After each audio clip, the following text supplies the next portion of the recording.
ఉంది, రాజ్యాంగం కల్పించిన హక్కు ఉంది కాబట్టి వాళ్ళు వేసుకుంటున్నారు. ఇందులో ఎటువంటి తప్పు లేదే. స్త్రీని గౌరవించాలి, వాళ్ళ కంఫర్ట్ ఉన్నటువంటి డ్రెస్ వాళ్ళు వేసుకుంటారు.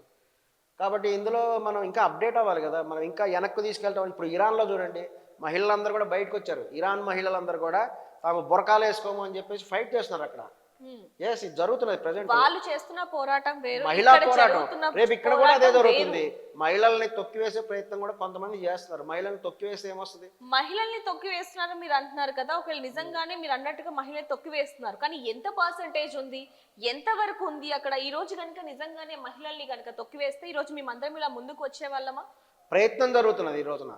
ఎందుకంటే రాజ్యాంగం రాక ముందు మన దేశంలో అందరూ చదువుకునే వాళ్ళు.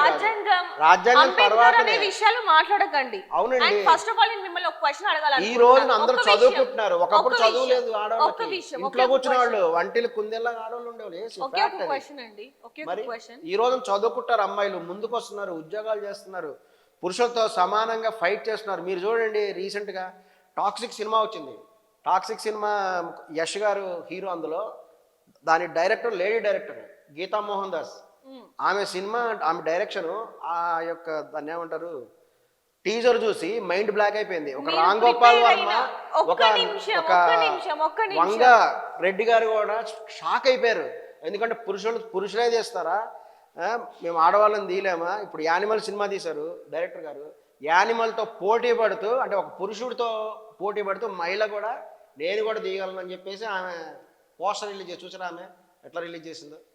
అంత పోటీ పడుతున్నారు ఆడవాళ్ళు ఈ రోజున. మగవాళ్ళతో ఎక్కడ తగ్గేదేలా అంటున్నారు.